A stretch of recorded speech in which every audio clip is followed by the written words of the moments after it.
Today I want to talk about a simple concept, but one concept that allowed us to save over $100,000 in user funds.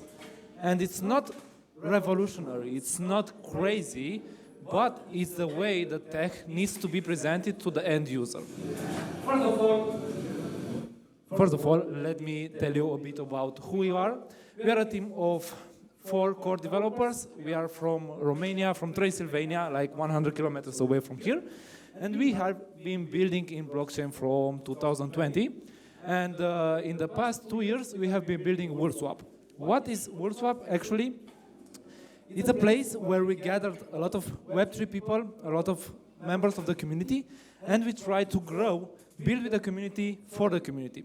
That means that we are self-funded. I'm the leader of this amazing team of over 21 people, and the leader of the community, which we have over 21,000 members in our community. What we are at the core, we are an aggregator DEX. What does that mean? We take and use all of the liquidity on the chain to be able to give the user the best rates from all of the pools. You can see here V3, V2, and the reason why I'm telling all of this is to show how we made that the end user does not have to care about anything. I think that's the next step that we all have to take in order to grow Web3 evolution. And the way we did it is that we do everything for the end user. We take the pools, we take the best rates from V3, from V2, we combine them, and we deliver them in one simple and powerful trade. What we do next is we said, okay, this year it's the year where the people needs to be incentivized to do something. So our unique value proposition on the market since 2 years was the gamification. We don't have only one, we have 3 and 4 concepts that are coming this year. Mystery boxes, we have trading contests, we have seasons with airdrops, and all of the stuffs are combined around our whole concept of wolves and the moon. That's the magic here there. Where we use AI, and we are getting to the subject of the pitch. We use AI first. Contract analysis. That's the key part in my presentation, and we will discuss later in this. We have another product which is a compounder, an yield aggregator. We use AI in order to find the best time to compound the user yields. And this way we manage to not only optimize the process, but also to give a better API for the user while reducing the cost in terms of gas fee. We have a social fry product. I don't know how many of you heard about Yaps and Kaito, but we also have a product like this for our community built, and we use AI in content recognition. But let's go here. I want to ask a question. How many of you are trading on chain as of this moment? I don't, no matter the chain. Is there anyone that's trading? Okay, we have one. It's good. I'm not sure if you saw a chart that in the early phases was only green.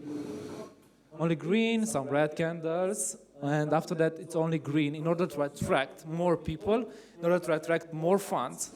The magic key here is that the developer because it's still happening, have very bad intentions, and in the code of the token, there is a part where it says only these wallets are able to sell the token. What does that mean? Is that he allows everyone to buy, obviously. He generates the hype from multiple wallets, and then suddenly, after he thinks that, okay, I'm getting everyone now, I don't have any more liquidity to get, he's selling. And how can we stop that? And how can we save those $85,000? The magic is in the AI, and we use that. And again, we saved over $100,000 in user based on a report that we did last month. We see a chart that it's pumping. Our algorithm is going on chain and scans the contract for the end user. Again, the end user should not know how to read a contract. I think that's the principle that we have to work with us as developers. The end user should not have to care about reading an AVM contract or Solana, they should be served data and informations in the natural language. So that's exactly what we are doing here. We are taking the contract, we are assigning a score, token safety score, 10%. It's the best that we can get.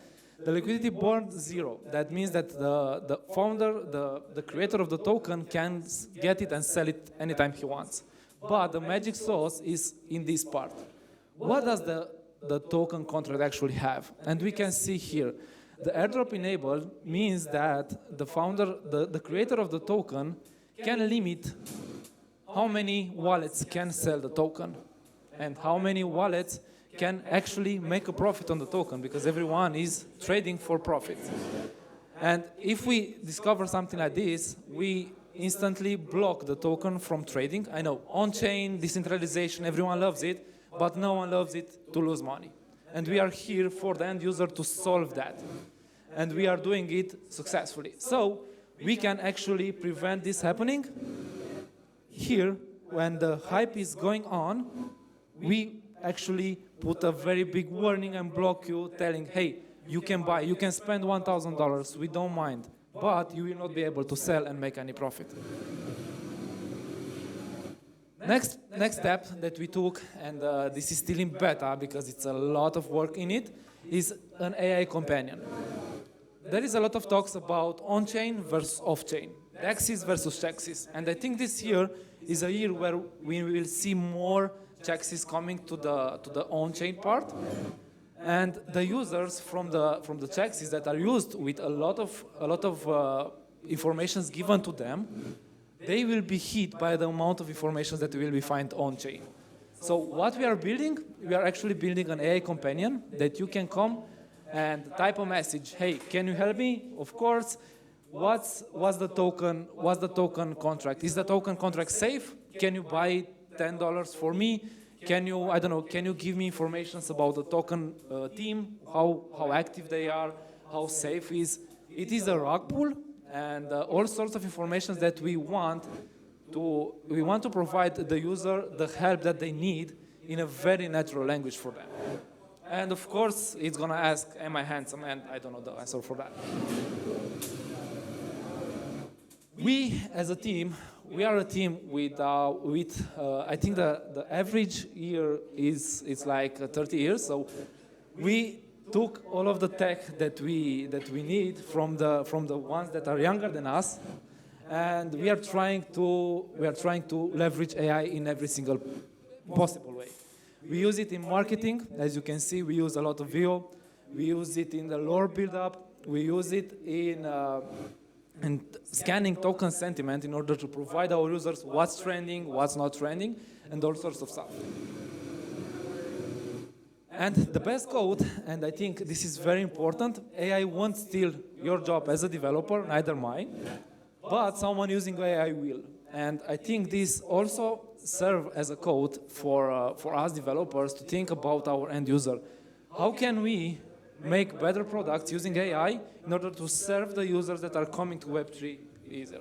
And it's a year where we think that the Web3 space evolved, but at the end of the day, there is not many people on chain. There are a lot of people that heard about crypto on CHEXs, but I think this year we're gonna see the movement on chain, on self-custody, and we have the responsibility as developers to start using AI to make their life easier, so we can accommodate and onboard much more than we did so far.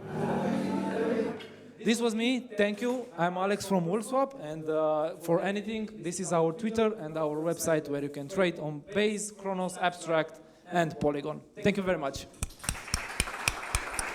Awesome. Thank you so much, Alex. Well, I certainly hope no one in the audience has been rug pulled as much as I have, but it's good to know that Alex and his company are out there to protect us. So, I think this was the last question, by the way. Can we go back to the previous questions? I think there were 4 that just came out. Huh. Okay, well, in the meantime, does anyone have an organic question they'd like to ask by putting their hand up so we could inquire here with Alex? Because I've got one while we wait. Do you think that some of the traditional trading platforms out there and the DEX screeners of the world should have these kind of contract screeners built in? Is that a vision of the world that you want to get to? It's not only the vision, it's something that is happening right now. But unfortunately, we can see on DEX screener. DEX screener is the largest and the biggest price tracker in the world in the on-chain. They are using stuffs that are not integrating the AI. So what the end result is that they are delaying in showing the best results for the user. And I think that with AI we can actually leverage about the speed, the calculation, about everything that AI is bringing to us to be able to serve a better goal. And we can clearly see that, for example, Binance is using as well. So if the major players in the on-chain world is starting to get adoption to it, I think we are going into that direction. Okay, good to know. Do you think that the use do you think the dangers of trading are going to essentially get worse and worse as time goes on, as more people get into the space? Or do you feel like because this cycle was so involved with meme coins and these kind of high volatile, out of nowhere tokens that everybody was jumping on, it was especially bad now and it's going to get better? What's your kind of, and I know no one in crypto knows what's going to happen next cycle, but would love to hear your thoughts. Well, this cycle was, I think, in my opinion, it was a crazy cycle. We had the meme coins popping here and everywhere was popping meme coins. But unfortunately with that, the bad actors in the space also saw an opportunity to come and steal money, steal funds. And I think, again, we have to build better products in terms of user experience in order to not allow anymore these bad actors. Because where there is money, there are bad intended people to try to come and take advantage of that.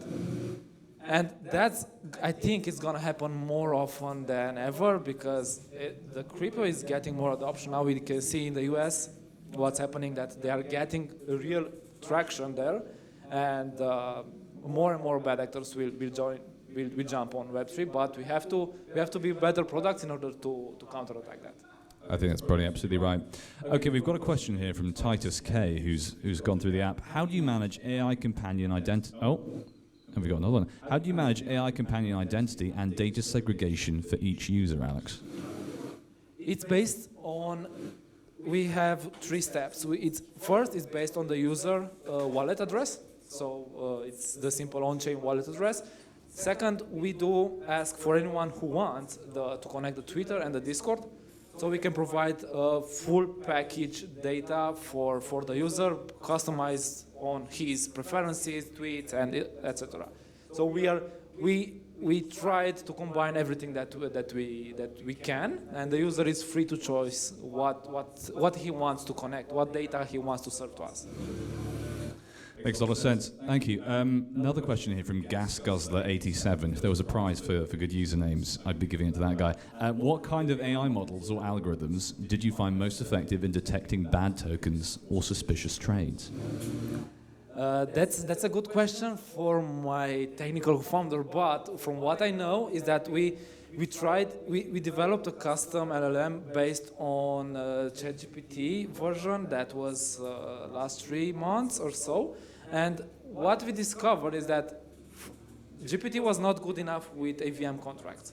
So we tried to seed him with over 1,000 contracts that we found on-chain with bad code, malicious code. And basically we have our own version of AI of LLM that is giving us the data in real time. Okay, fantastic. Thank you very much. Has anybody else got any other questions for Alex over here before we close up shop? Doesn't look like it. Okay, well, thank you very much, Alex. Let's put our hands together one more time for that fantastic talk. Thank you very much.